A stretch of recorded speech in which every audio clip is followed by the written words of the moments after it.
Sir आज किन कंपनियों को आपने आइडेंटिफाई किया है जो आप हमारे दर्शकों को तोहफे में देना चाहेंगे?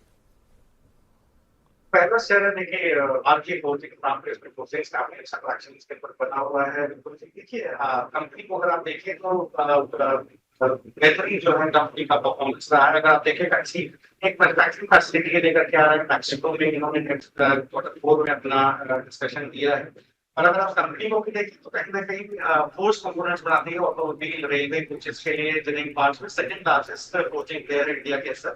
और इसमें इसके अंदर एक बहुत इंपॉर्टेंट बात है कि करीब 42% बिजनेस एक्सपोर्ट बेस्ड है, 58% डोमेस्टिक सेल्स है। अगर आप देखेंगे तो कहीं ना कहीं डिसेंट करीब 40% जो रेवेन्यू है वो कहीं ना कहीं ऑटोमोबाइल से आता हुआ दिखाई दे रहा है। रेलवे से करीब 3% का कहीं ना कहीं रेवेन्यू आता हुआ दिखाई दे रहा है। अब ये कंपनी एक्सपैंड कर रही है रेलवे के अंदर, ज्यादा कहीं ना कहीं अपना मार्केट शेयर लाने की कोशिश कर रही है।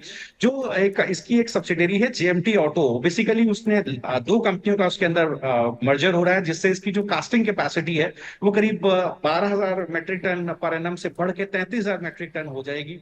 नेट डेट टू एबिटा अगर आप देखें कंपनी का नए लो पर बना हुआ है 0.7 के लगभग फाइनेंशियल 19 के बाद से।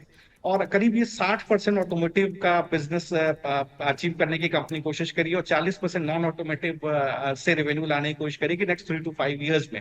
और रेलवे में कहीं ना कहीं जैसे मैंने डिस्कस किया बेहतरीन ग्रोथ कंपनी आने वाले समय में एंटिसिपेट कर रही है। ये सारी चीज देखिए स्टॉक प्राइस में डिस्काउंट हो रही है 800 रुपए पर। मैं डिस्क्लेमर देना चाहता हूँ, मैंने पहले भी इसको एडवाइस किया है क्लाइंट्स को। 800 रुपए के पास आप स्टॉप लॉस रखें। 1230 का पहला टारगेट है और 1400 का दूसरा टारगेट है। जी, अगली कंपनी कौन सी है सर? जी, दूसरी है सर एचबीएल पावर सिस्टम्स। अगर एचबीएल को आप सर देखें तो कहीं ना कहीं ये कंपनी बैटरीज, ई मोबिलिटी, अदर प्रोडक्ट्स के अंदर है। इस सेक्टर के अंदर आप देखिए एक्साइड में, इसके अलावा आप देखें तो कहीं ना कहीं दूसरी कंपनीज में अगर हमारा हमारा राजा वगैरह में देते हो अच्छा ट्रैक्शन देखने को मिला है।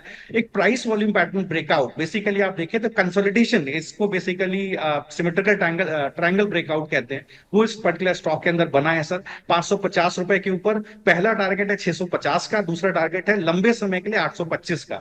ये भी आप इस कंपनी के अंदर रख सकते हैं। तो देखिए जिस तरह से एक ट्रैक्शन बना हुआ है बैटरी सेगमेंट में, मुझे लगता है ये पर्टिकुलर जी, स्टॉक भी आपको लेकर के चलना चाहिए। और आखिरी कंपनी कौन सी होगी सर आज की?